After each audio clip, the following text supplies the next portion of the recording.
Yo, what's going on, everybody? It's your boy Prince Geevs coming live from the road. I'm here in cold-ass Virginia. It's about 40 degrees. That's crazy to me.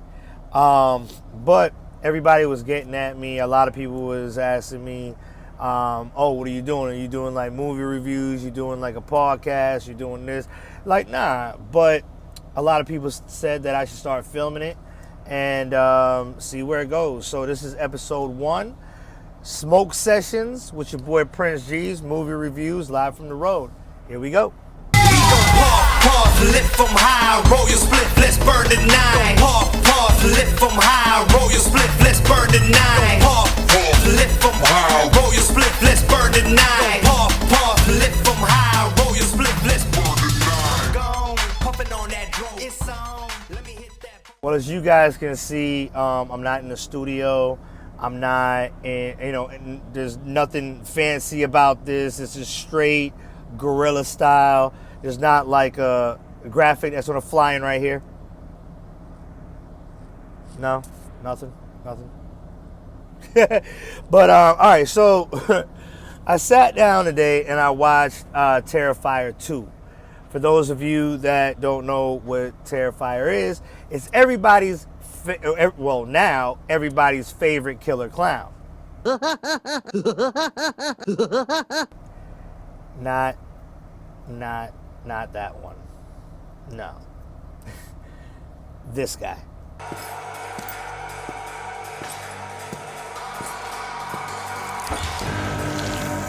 Creepy as fuck, isn't he? So it would make sense as the first video to talk about Terrifier 1. However, I've only seen it once. And considering I call this the smoke sessions, I have nothing to smoke. And you can't walk around and, hey, where do we eat at? So to compensate, we always got beer, ladies and gentlemen. Let's rock on. So Terrifier 2. First of all, shout out to Damian Leon for creating this crazy ass character, this crazy ass slasher killer. I don't know if he's an entity. I you can't tell, because in Terrifier 2, shit goes left, comes right back, then goes right again, comes back, goes right, and like it's so crazy. But I know I just made it sound like it's all over the place, but it's really not. It just really makes you think about the creation of all this, and it really brings the factor of storytelling to like levels that we probably have never seen, probably in some foreign countries where they have like some crazier horror films that we've never seen and probably won't see until later on. You know, it brings the horror genre to a level of just like, holy shit. This year, like for example, we all saw Halloween Ends. And I'm gonna just leave it at that. And I mean, not to disrespect anything when it comes to Halloween Ends or John Carpenter's legacy, but it's like I didn't jump, I didn't feel any type of like ooh or ah, or you know, like let's see where this story goes and see how it continues. It was just like, what the fuck is this? Then I came across Terrifier, not even a year ago or something like that, and I just thought this shit was fucking crazy. And a good buddy of mine, actually, the dude that talked me into this shit to film the movie review instead of just posting up on Facebook or IG or whatever, shout out to Fitzroy House, my old high school buddy, still buddies of mine right now. We talk all the time. So here you go, Fitz. I'm filming it live from the road, bruh. I look like shit. I didn't even dye my beard. You know what I'm saying? Like, this isn't like Prince Geevs. This is just me. But anyway, back to Terrifier 2, man. This is like, there's more blood than you can imagine. There's more gore. There's so much gore in this movie, like your stomach is going to turn. I suggest you watch part 1, then watch part 2 when it comes to this. And considering this is the first episode, the first movie review that I'm doing, you think I'd review part 1 first, right? Unorthodox as fuck. But again, a lot of blood, gore, like an immense amount of gore to the point where you're just going to be like, what the fuck did Geevs recommend? It's very intense. They have scenes in there where you're just looking at it like, what the... Like, I'm not, I try not to give away spoilers. Sometimes one might flow out of my mouth. My bad. But, like, for example, like, there's a scene where, the Terrifier, Art the Clown, like, just breaks this girl's arm in half and then rips it off. And it clearly shows, like, the tendons and this. And it's just like, holy shit. What the fuck is this? Right? And it's a very strange movie. It's a very unorthodox movie. Like I said, it goes left, comes back to the story. It goes right, comes back, goes back right. Like, it's so intense that your mind is just going to get fucked. Kind of like what horror movies should do, right? Again, shout out to Damien Leon, man, for creating this character, for creating this story, for just creating this amazing, crazy, weird world that is Terrifier. Shout out to Dark Age Cinema for putting this out. Shout out to the actors, the cast, the crew for doing all of this. The stars of it that's credited is Jenna Cannell. I hope I said that right. I'm sorry if I didn't. Lauren Lavera, who is basically the star of our movie here. She is gorgeous, by the way, fellas. She's like gorgeous. She's got like this Nikki Reed from the movie 13 thing going on. You'll see what I mean when you guys watch this movie. Yeah, she's pretty hot. And David Howard Thornton, he's the dude that is Art the Clown. And we have a cameo from Chris Jericho. That one, yeah. One of the craziest things I found in the movie is Art the Clown, of course, our main villain in the movie, or the main slasher in the movie, who's basically the star of the movie. That's a first, or I wouldn't say a first, but that's one of the great things I love about horror movies like this, is that the villain is not really the villain. Sometimes he's like the second star of the movie, if not the top tier star. He has like this little girlfriend going around with him now. But I'm not going to speak too much on that because, again, I don't really like to give out spoilers, but we don't know if this bitch is real or not. I know what it is, but I want you guys to figure it out too. I just feel like it was cool for the writers to add a different element, almost like kind of like a sidekick thing going on. And I thought that was real dope of them to just add something, especially in the sequel to a very popular original. You don't really get like the villain or the slasher having like a partner or whatever. I mean, like, this isn't Scream, right? Like, Chucky didn't get his bride until the 4th movie, you know what I mean? So it was really different to just see somebody just come in, and the weird part about it is how she comes in the movie. And when you guys see it, you're going to be like, what the fuck is going on? So, nothing to smoke, guys. Nothing to smoke. Sorry. Bad first impression. Whatever. Right there. Anyway, kidding.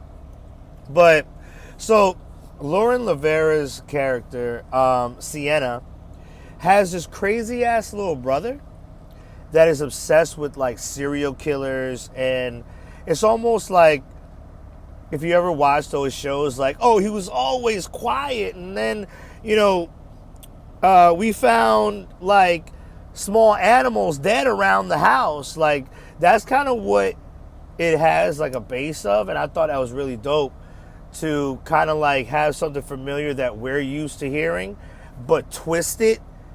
And he's not really like sadistic. He's just probably curious. You know what I mean? They don't really elaborate on that, but I thought that was a really good, like, little, you know, kind of like, okay, so in our heads, like, a lot of us seen the Jeffrey Dahmer show, right, on Netflix. The shit's crazy, right? And we've seen him doing all that. If you haven't seen the Jeffrey Dahmer, I'm about to do a spoiler, so this will be the part where you shut this shit the fuck off.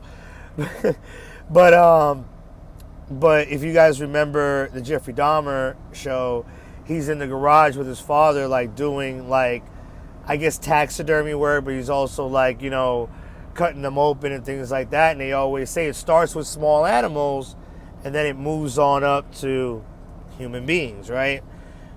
And a lot of us know that. A lot of us have seen it in other movies, especially in Rob Zombie's first Halloween, where we get to see what young Michael Myers was into.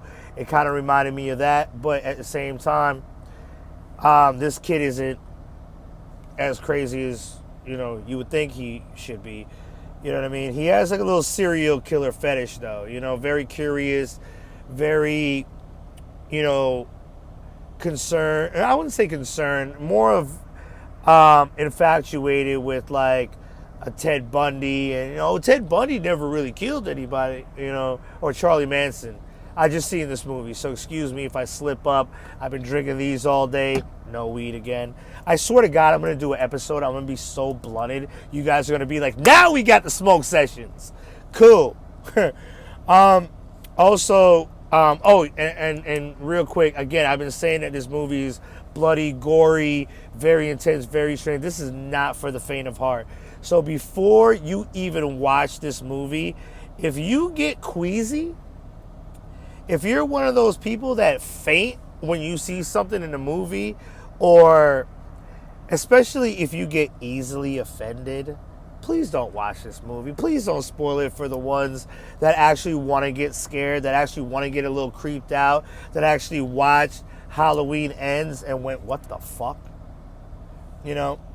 And there's a lot of continuity aspects that kind of, like, they kind of Easter eggs sprinkle in there. Again, I got my notes. You guys remember part one, there was a lady by the name of Monica Brown. She was the one that her face was all disfigured. She was a survivor from Art the Clown, the first, you know, I can't remember all of part one, so please forgive me. And she attacks the TV anchor, news lady, TV host lady backstage, tears her face apart and everything. Like, there's a lot of continuity and a lot of I wouldn't say a lot of backstory, but there's a little bit of backstory that goes into what we saw in part one that they bring into part two, and I thought that was dope, you know, just to, you know, keep the flow going and basically kind of like a previously on type shit, you know what I mean? Where you could kind of like remember, like, oh yeah, the lady with the fucked up face, oh shit.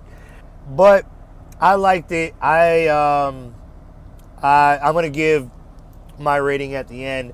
I know I usually put up popcorns, but watch what I got for it later. Oh yeah, speaking of the beautiful Lauren Levera, there is a sexy micro shower scene.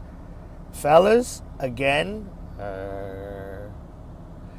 so definitely not for the kids, and your girlfriend and or wife might just get a little jealous because she's sexy as fuck. So be careful. There was a part in the movie that I thought I was racking my brain as I was writing these notes about it, and I can't remember a scene like this in any horror movies. I mean, please comment below. Maybe I'm wrong. I don't know. But Art the Clown, it's Halloween. Art the Clown is handing out candy. But the bowl that he's handing out the candy in, and the kids are reaching into the bowl to pull out the little pieces of candy to put into their bags. The bowl isn't even a bowl. It's a decapitated head. I'll leave it at that. Again, very, very gruesome, very, very strange, very gory. Again, not for the faint of heart. But I give this movie, honestly, and I always put it out of 5, I give this movie a 5 out of 5. And the reason I give it a 5 out of 5, a lot of people think I should give it a 3 out of 5, a 4 out of 5, not a whole perfect score. But the reason I gave it a perfect score is because of this. Originality. Like, I'm a big fan of the story. Like, I'm not the type of person that, like, for example, I watch Child's Play and, okay, the Child's Play was good, and then Bride of Chucky came, and okay, that was okay, it was a little funny, but it was dope, and then Seed of Chucky comes, and it's like, what the fuck was that? Like, I like the story. I'm a story guy. Like, if you watch, you know, like the original timeline of Halloween, Halloween 2, forget Season of the Witch right there. I still watch it, though, as its own individual movie, so please don't think I'm disrespecting Halloween at all. And then, you know, Halloween, the Return of Michael Myers, Curse, so on and so forth. Like, if I watch it for the story aspect of it. So for the story aspect of this movie, Terrifier 2, it does have a continuation from the first one, but there's certain things in the movie that you're just like, what the fuck? But the originality for me of where it went just blew my fucking mind. I'm talking like, you know, and honestly, again, I've seen a good few horror movies this year of 2022 that I just went, okay, whatever. So 5 out of 5, originality. Honestly, not too for sure if they're going to do a part 3. Not too for sure if they should do a part 3. For those of you that already watched Terrifier 2, we all know the ending. We all know that great storytellers always leave a cliffhanger. I'm not going to say what that cliffhanger is. I'm not going to spoil that. But I think this is a beautiful sequel. Of course, definitely, I wouldn't say on some Terminator 2 sequel shit. You know what I mean? Like, Terminator 1 was good. Terminator 2 was holy fuck. Just like Child's Play. Child's Play was good, but everybody raves about Child's Play 2. I think this movie, Terrifier 2, like, Terrifier was good. Terrifier was great. Terrifier 2 just added another layer and just raised that bar up, like, you know what I mean? Just raised that bar a little bit for this story that is Terrifier. But 5 out of 5, great movie, not for the faint of heart. Bloody, gory, strange, intense. Please go check it out. I caught it on a free website that I stream movies on. Don't kill me. But I don't know where they're actually playing Terrifier 2. If I know a theater that's playing it, I would still pay my money to go see it. But 5 out of 5, Terrifier 2. This has been your boy Prince Geevs. This is the first episode. I know it's short, but movie reviews don't go an hour. This isn't a podcast. This is just a review of one movie. Go check out Terrifier 2, starring Jenna Cannell. Again, I hope I said that right. The beautiful Lauren Lavera. Oh my God, give me a second, fellas. Give me.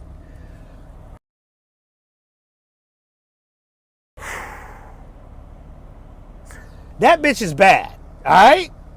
There, I said it. Whatever.